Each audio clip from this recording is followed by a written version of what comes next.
ರಾಜ್ಯದಲ್ಲಿ ಸಾರಿಗೆ ಮುಷ್ಕರವನ್ನ ಹಿಂಪಡೆಯಲಾಗಿದೆ. ಸಂಕ್ರಾಂತಿ ಹಬ್ಬದವರೆಗೂ ಸಾರಿಗೆ ಬಸ್ ಮುಷ್ಕರಕ್ಕೆ ಸಿಎಂ ಬ್ರೇಕ್ ಹಾಕಿದ್ದಾರೆ.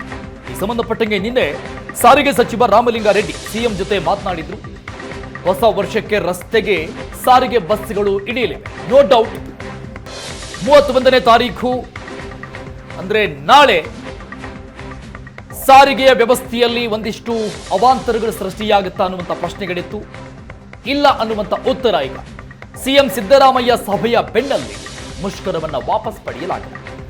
31ನೇ ತಾರೀಕಿನಿಂದ ಮುಷ್ಕರಕ್ಕೆ ಕರೆ ಕೊಡಲಾಗಿತ್ತು ಸಾರಿಗೆ ನೌಕರರಿಂದ. ನಾಳೆ ಎಂದಿನಂತೆ 4 ನಿಗಮಗಳ ಬಸ್ಗಳ ಸಂಚಾರ ಆಗಲಿದೆ. ಬಿಎಂಟಿಸಿ, ಕೆಎಸ್ಆರ್ಟಿಸಿಯ ಎಲ್ಲ ಬಸ್ಗಳು ರೋಡಿಗಿಳಿತಾ ಇದ್ದಾರೆ.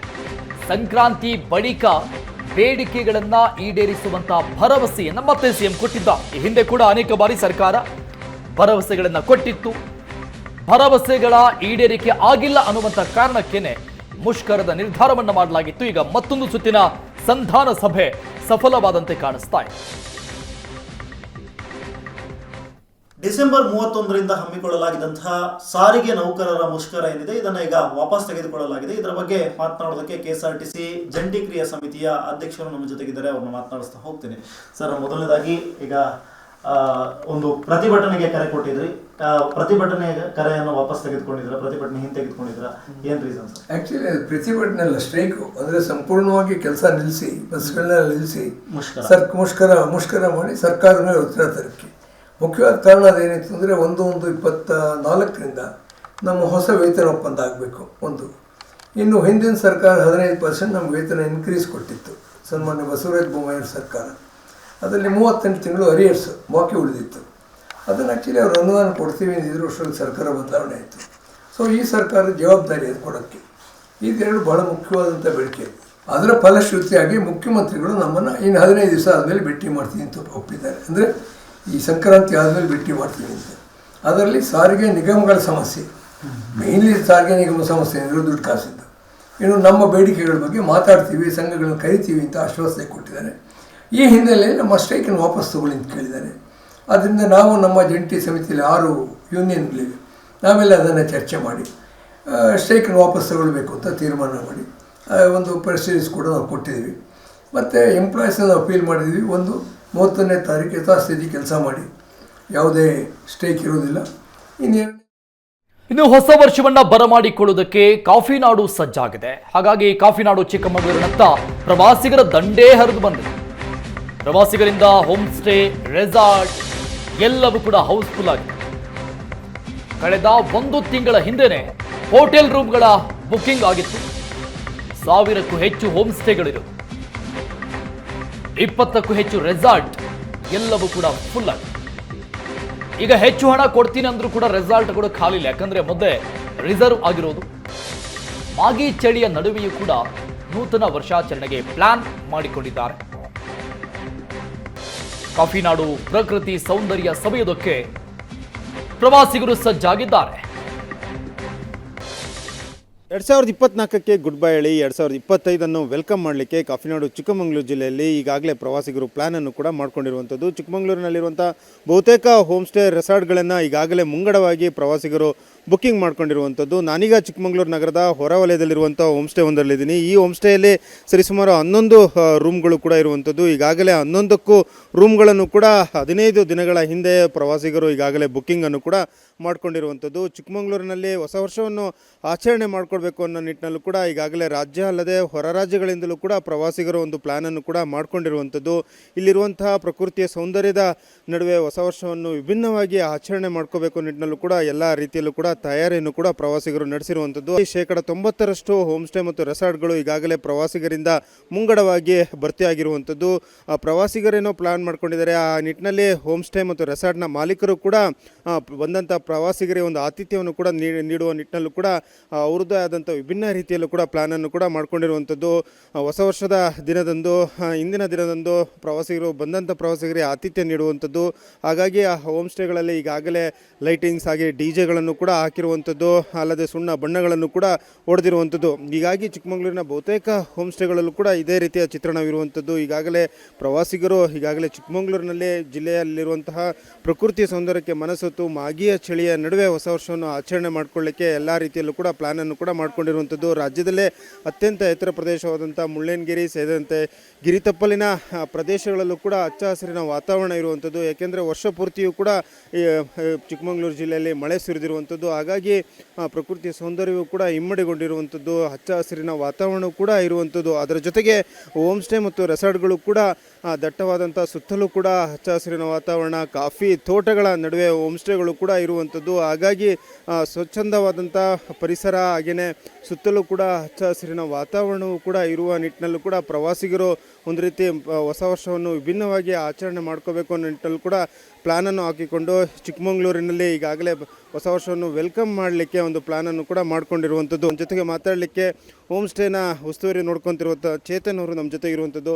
ಸರ್, ಈ ವರ್ಷ ಯಾವ ರೀತಿ ಪ್ಲಾನ್ ಹಾಕ್ಕೊಂಡಿದ್ದಾರೆ ಪ್ರವಾಸಿಗರು? ಈಗಾಗಲೇ ರೂಮ್ಗಳು ಬುಕ್ಕಿಂಗ್ ಆಗಿದೆಯಾ, ಹೇಗೆ ಸರ್? ಹೌದು ಸರ್, ನಮ್ಮದು ಇವಾಗ ಆಲ್ರೆಡಿ 15 ದಿನ ಮುಂಚೆನೇ ಬುಕ್ಕಿಂಗ್ ಆಗಿದೆ, ಆಲ್ಮೋಸ್ಟ್ ಫುಲ್ ಆಗಿದೆ. ಮತ್ತು ಇನ್ನೊಂದು ನಮಗೆ ಈ ಹೋಮ್ ಸ್ಟೇ ಅಂತಲ್ಲ, ಬೇರೆ ಅಕ್ಕಪಕ್ಕ ಹೋಮ್ ಸ್ಟೇ ಇದ್ದ ರೂಮ್ ಇದು ಸಿಕ್ಕಿದ್ರೆ ಕೊಡಿಸಿ ಅಂತ ನಾವು ಕೇಳ್ತಾ ಇದ್ದಾರೆ. ಆಲ್ಮೋಸ್ಟ್ ಎಲ್ಲ ಕಡೆ ಫುಲ್ ಆಗಿದೆ. ಸೊ ಇಲ್ಲಿ ನಮ್ಮದು ಏನಂದರೆ ಮತ್ತು ಆನ್ಲೈನ್ ಬುಕ್ಕಿಂಗು ಕೇಳ್ತಲೇ ಇದ್ದಾರೆ. ಆನ್ ದ ವೇ ಬರೋರು ರೂಮ್ಸ್ ಇದೆಯಾ, ಎಕ್ಸ್ಟ್ರಾ ಚಾರ್ಜ್ ಕೊಡ್ತೀವಿ ಇದ್ರೆ ಕೊಡಿ ಅಂತಲೂ ಕೇಳ್ತಾ ಇದ್ದಾರೆ. ಬಟ್ ಆದರೂ ಇಲ್ಲ, ಆಲ್ಮೋಸ್ಟ್ ಎಲ್ಲ ಫುಲ್ ಆಗಿದೆ. ಇದಿಷ್ಟು ಹೋಮ್ ಸ್ಟೇನ ಉಸ್ತುವಾರಿ ಹೊತ್ತಿರುವಂಥ ಚೇತನ್ ಅವರ ಮಾತಾಗಿರುವಂಥದ್ದು. ಮಂಗಳೂರಿನ ಕ್ಯಾಮ್ರಾಮ್ಯಾನ್ ಶ್ರೀಕಾಂತ್ ಜೊತೆಗೆ ಆಲ್ದೂರು ಕಿರಣ್, ಏಷ್ಯಾನೆಟ್ ಸುವರ್ಣ ನ್ಯೂಸ್. ಬಾಹ್ಯಾಕಾಶದಲ್ಲಿ ಹೊಸ ಇತಿಹಾಸವನ್ನ ಬರೆಯೋದಕ್ಕೆ ಇಸ್ರೋ ಸಜ್ಜಾಗಿದೆ. ಸ್ಪೇಡೆಕ್ಸ್ ಮಿಷನ್ ಕಾರ್ಯಾಚರಣೆಗೆ ಮುಂದಾಗಿದೆ ಬಾಹ್ಯಾಕಾಶ ಸಂಸ್ಥೆ ಇಸ್ರೋ. ಅಂತರಿಕ್ಷದಲ್ಲಿ 2 ಉಪಗ್ರಹಗಳ ಕೂಡಿಸಿ ಬೇರ್ಪಡಿಸುವಂತಹ ಕಸರತ್ತನ್ನ ಮಾಡುವುದಕ್ಕೆ ಇಸ್ರೋ ಸಜ್ಜಾಗಿರೋದು. ಇಸ್ರೋ ಬಾಹ್ಯಾಕಾಶ ನೌಕೆಗಳ ಡಾಕಿಂಗ್ ಪ್ರಯೋಗ ಇದು. ಇವತ್ತು ರಾತ್ರಿ 9:58 ಸರಿಯಾಗಿ ಶ್ರೀಹರಿಕೋಟಾದಿಂದ ಉಡಾವಣೆಯಾಗಲಿದೆ. PSLV C-60 ರಾಕೆಟ್ ಸಹಾಯದಿಂದ ಉಡಾವಣೆ ಮಾಡಲಾಗುತ್ತೆ.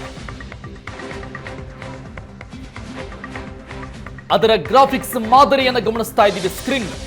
ಯಾವ ರೀತಿಯಾಗಿ ಇದು ಕಾರ್ಯಾಚರಣೆಯನ್ನ ಮಾಡಲಿದೆ ಅನ್ನೋದಕ್ಕೆ ಸಾಕ್ಷಿ ಇದು.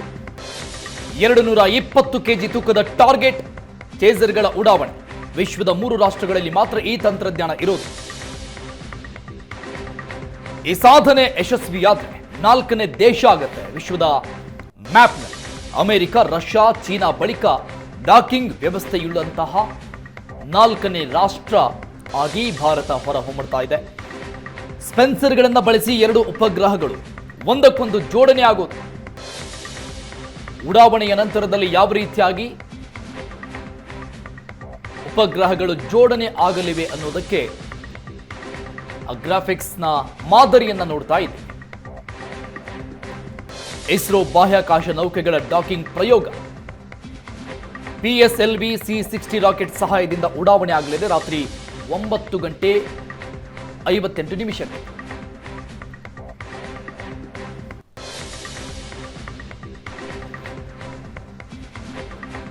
ಡಾಕಿಂಗ್ ಪ್ರಯೋಗ ಅಂದ್ರೆ ಏನು, ಯಾವ ರೀತಿಯಾಗಿ ಇದು ಕೆಲಸವನ್ನ ಮಾಡುತ್ತೆ ಅನ್ನುವಂತಹ ಆ ಡೀಟೇಲ್ಸ್ಗಳನ್ನು ಕೂಡ ಗಮನಿಸ್ತಾ ಇದ್ದೀವಿ. ಸೆನ್ಸರ್ಗಳನ್ನ ಬಳಸಿ 2 ಉಪಗ್ರಹಗಳ ಜೋಡಣೆ ಆಗುತ್ತೆ. ಅಂತರಿಕ್ಷದಲ್ಲಿ 2 ಉಪಗ್ರಹಗಳ ಕೂಡಿಸಿ ಬೇರ್ಪಡಿಸುವಂತಹ ಕಸರತ್ತು. ಒಂದು ಬಾಹ್ಯಾಕಾಶ ನೌಕೆಯು ಇನ್ನೊಂದಕ್ಕೆ ಸೇರೋದೆ ಡಾಕಿಂಗ್ ಅಂತ ಹೇಳಲಾಗುತ್ತೆ. ಡಾಕಿಂಗ್ ಪ್ರಯೋಗ. ಬಾಹ್ಯಾಕಾಶದಲ್ಲಿ ಸಂಪರ್ಕಿಸಿದ ನೌಕೆ ಬೇರ್ಪಡಿಸುವುದು ಅನ್ಡಾಕಿಂಗ್, ಸಂಪರ್ಕಿಸುವುದು ಡಾಕಿಂಗ್ ವ್ಯವಸ್ಥೆ. ಅತ್ಯುನ್ನತ ಪ್ರಯೋಗಕ್ಕೆ ಕೈ ಹಾಕಿರುವಂಥದ್ದು ಇಸ್ರೋ. ಅಮೆರಿಕ, ರಷ್ಯಾ, ಚೀನಾ ಈ 3 ದೇಶಗಳು ಈ ಒಂದು ವ್ಯವಸ್ಥೆಯನ್ನು ಹೊಂದಿರುವಂಥದ್ದು. ಈ ಸಾಧನೆಯನ್ನ ಈಗಾಗಲೇ ಮಾಡಿದೆ.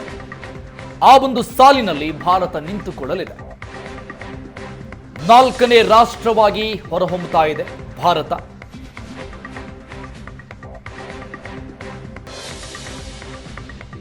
ಅತಿ ದೊಡ್ಡ ಬಾಹ್ಯಾಕಾಶ ಪ್ರಯೋಗಕ್ಕೆ ಭಾರತ ಸಜ್ಜಾಗ್ತಾ ಇರುವುದು, ಇಸ್ರೋ ಸಜ್ಜಾಗ್ತಾ ಇರುವುದು.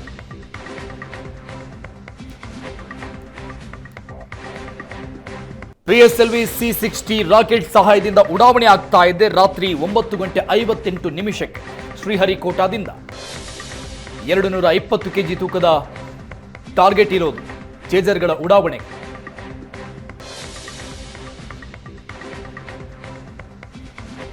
ಡಾಕಿಂಗ್ ಪ್ರಯೋಗ ಯಾಕೆ ಮಾಡಲಾಗುತ್ತೆ, ಡಾಕಿಂಗ್ ಅಂದ್ರೆ ಏನು, ಆ ಡೀಟೇಲ್ಸ್ಗಳನ್ನ ಗಮನಿಸ್ತಾ ಇದ್ವಿ. ಯಾವ ರೀತಿಯಾಗಿ ಇದು ಕಾರ್ಯಾಚರಣೆಯನ್ನ ಮಾಡಲಿದೆ ಅನ್ನೋದಕ್ಕೆ. ಮಾನವ ಸಹಿತ ಅಂತರಿಕ್ಷಯಾನ ಚಂದ್ರನ ಬಳಿ ಮನುಷ್ಯರನ್ನ ಕಳುಹಿಸೋದಕ್ಕೆ ಸಹಾಯ ಈ ಡಾಕಿಂಗ್ ಪ್ರಯೋಗ. ಮುಂದಿನ ಹಲವು ಅಂತರಿಕ್ಷಯಾನಗಳಿಗೆ ಸಹಾಯಕಾರಿಯಾಗಿದೆ. ಬಾಹ್ಯಾಕಾಶಕ್ಕೆ ಮನುಷ್ಯರನ್ನ ಕಳುಹಿಸಿ ವಾಪಸ್ ಕರೆತರಲು ಡಾಕಿಂಗ್ ಅವಶ್ಯಕವಾಗಿರುತ್ತೆ. ನಾಸಾ ರೀತಿಯಲ್ಲಿ ಇಸ್ರೋ ಸ್ವದೇಶಿ ಭಾರತೀಯ ಅಂತಾರಾಷ್ಟ್ರೀಯ ನಿಲ್ದಾಣದ ಗುರಿಯನ್ನು ಹೊಂದಿದೆ. PSLV C-60 ರಾಕೆಟ್ ಸಹಾಯದಿಂದ ಉಡಾವಣೆಯಾಗಲಿದೆ. ಇಂದು ರಾತ್ರಿ 9:58.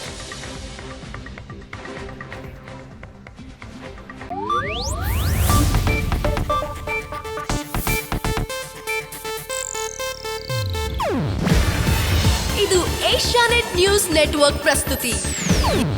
ನೀವು ನೋಡ್ತಿದ್ದೀರಾ ಏಷ್ಯಾನೆಟ್ ಸುವರ್ಣ ನ್ಯೂಸ್.